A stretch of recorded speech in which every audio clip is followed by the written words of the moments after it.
Play with me in this space for a moment, if you will. You've just emerged from the industrialist nightmare world of David Lynch's Eraserhead. As the credits roll, your mind is a whirl with the imprints of its deliciously haunting imagery, oppressive sound design, and off-kilter dialogue. This real masterpiece gouges its hooks in your mind, and you feel strange. You crave answers. What does it all mean?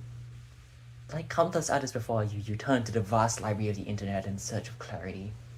You scour Google and YouTube and Reddit, and you find a sea of analyses and explanations purporting to hold the key to the true meaning of this infamously enigmatic work. And so in you dive and... The pipes also relate to the dream sequence at the beginning of the film, in which the egg, Mary, that Henry inseminates, is a puddle. Later, we see a puddle outside of Henry's apartment that is made by a pipe that leads to nowhere but the puddle. Bill built every pipe, and since the pipes lead to the puddles, it could be a possibility that it's suggesting that he created Mary and isn't too happy about it either, as if all of his effort of having and raising a kid wasn't worth it.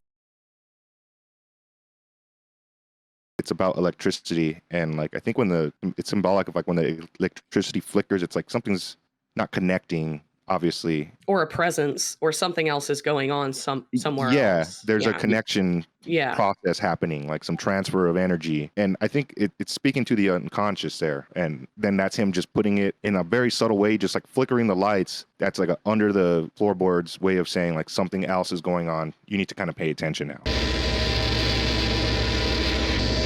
Speaking to the unconscious there, and then that's him just putting it in a very subtle way. Psychological symbols interpretation of Eraserhead. Symbols are from the perspective of the main character, Eraserhead, a neurotic man inhibiting his unconscious. Man with controls on the moon, fate's shadow, determinism in the negative sense, Amigara fault. Overridden at the end when Eraserhead stops being an Eraserhead and confronts his unconscious. Wife's mother, negative mother. Wife's father, negative father. Wife, negative anima, distant, nervous, and sad, came to be this way because of the mother and father. Neighbor, love interest, does not work out because she sees the ugly inner child of Eraserhead, though he tries to muffle it. The newborn, the inner child / unconscious, ugly and sick, is crying as best it can, is a product of the dysfunctional masculine and feminine. The child is portrayed inside Eraserhead many times. When Eraserhead loses his head, it symbolizes ego death. The inhibiting style of erasing is replaced by the pencil, allowing him to confront the unconscious in the end sequence. The worms. Negative chaos / psychological issues. The small worm sent to Eraserhead is hidden away, and it grows. The negative anima is filled with worms. Cheery woman. Positive anima. Steps on worms just as Mother Mary steps on snakes. It is an act of warding off negative chaos. Eraserhead is reconnected with the positive anima after he faces the unconscious.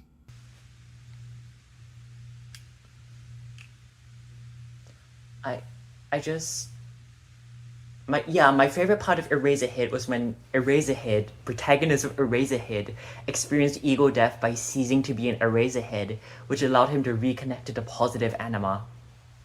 Huh? Now, please understand, I don't include any of these examples intending to be mean-spirited or disparaging towards the uploaders. These analyses seem to stem from a place of genuine passion and appreciation for the film, and yet... Like, let's say we accept the conceit that all of Eraserhead can be neatly explained through the lens of an internal journey through Eraserhead's subconscious, filtered through Jungian archetypes. What then? What new light does this shed on our ability to interface with the film? I think something is lost in the attempt to dissect Eraserhead for the assumption that it masks a secret code of extra-textual symbols and illusions. One can look for all the hidden meanings and connections in the world, attempting to formulate a grand unified theory that will explain it all, but I think that misses the forest for the trees, or the male living space for the singular dead tree. Frankly, I feel like there's something inadvertently elitist about suggesting that one necessarily needs to understand archaic psychological theory and occult symbology to understand the text, isn't there? Like, I'm not implying that the ending explains series lore analysis, hidden details you might have missed side of YouTube is some sort of insidious plot to erode the accessibility of media or nothing. No, I would explain this phenomenon by invoking the words of Mr. Lynch himself.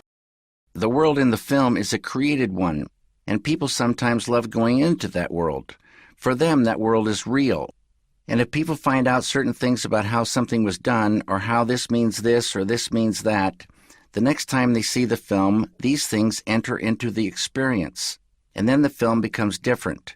I think it's so precious and important to maintain that world and not say certain things that could break the experience. You don't need anything outside of the work. Cinema is a lot like music. It can be very abstract, but people have a yearning to make intellectual sense of it, to put it right into words. And then when they can't do that, it feels frustrating. But they can come up with an explanation from within if they just allow it. Not suggesting that we cease our quest to analyze and understand the symbolism in a text like ERASERHEAD. A work like this should be subject to rigorous analysis. Rather, I contend that it is necessary to engage with the language of symbols present in the text itself before trying to force an absurdist peg through a Freudian hole, as it were. Only by immersing ourselves in the rich internal visual storytelling can we truly appreciate the execution and emotional depth of the Lynchian work. It's worth noting that my proposal here isn't entirely novel. Porpentine Charity Hardscape, among my favorite authors of all time, expressed a similar sentiment in a Killscreen interview. I want to make a game that feels like if I made a David Lynch movie. I've always loved how emotional his films are. How the emotional impression you get from each scene is the most important thing about it, more important than piecing together any clues or logic. That resonates with me on a feminine level, like being in situations where you feel something deeply wrong, but can't express it because it exists on an intuitive level that society won't accept. I love those shots where he focuses on how terrified a character is, this seemingly irrational terror, and that terror becomes contagious to us. Okay, to return to the earlier analyses I showed, Mamra's projects posits a correlation between the puddle into which several sperm-like creatures fall during the introductory dream sequence and Mary as the mother of Henry's child. This isn't illogical to me. They then go on, however, to suggest that Mary's father, Bill, a pipe layer who complains about his work going underappreciated, harbors dissatisfaction of his daughter. Later, we see a puddle outside of Henry's apartment that is made by a pipe that leads to nowhere but the puddle. Bill built every pipe, and since the pipes lead to the puddles, it could be a possibility that it's suggesting that he created Mary and isn't too happy about it either. I find this troublesome. While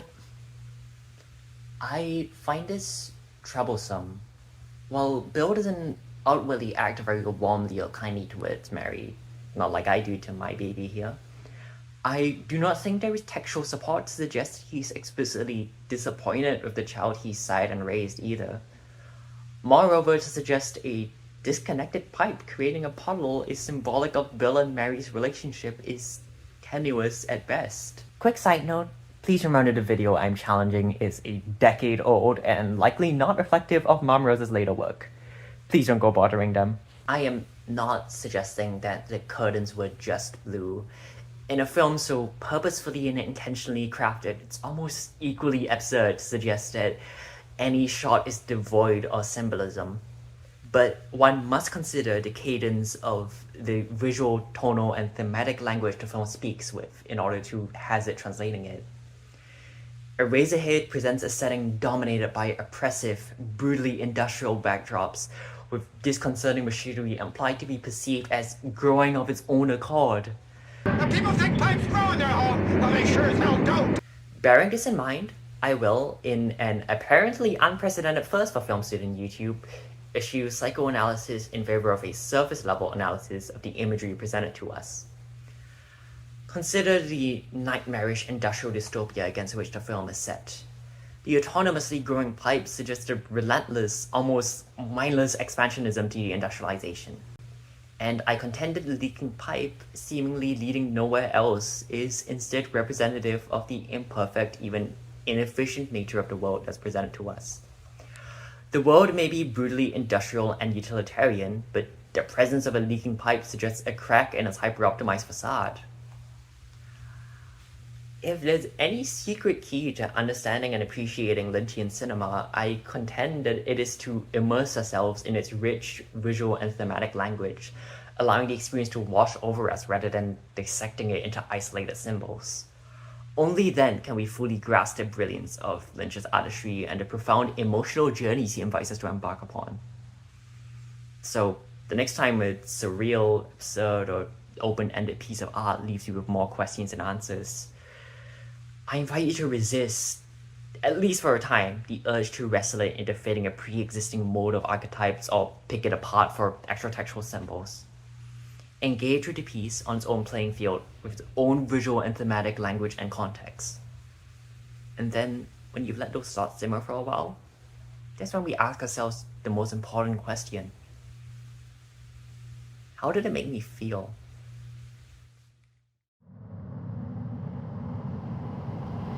In heaven, everything is fine. In heaven, everything is fine. In heaven, everything is fine.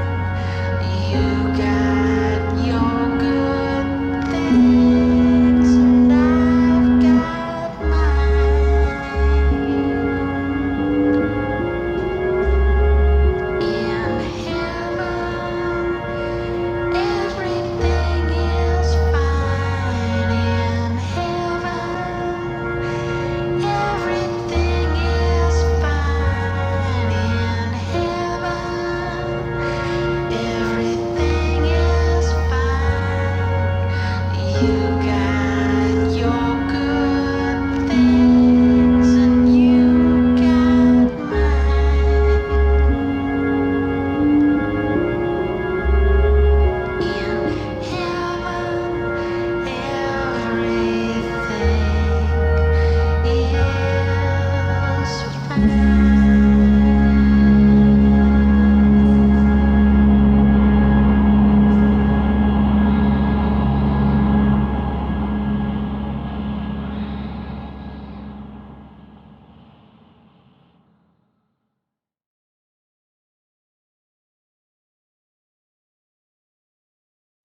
Now, Jay, this one's for you.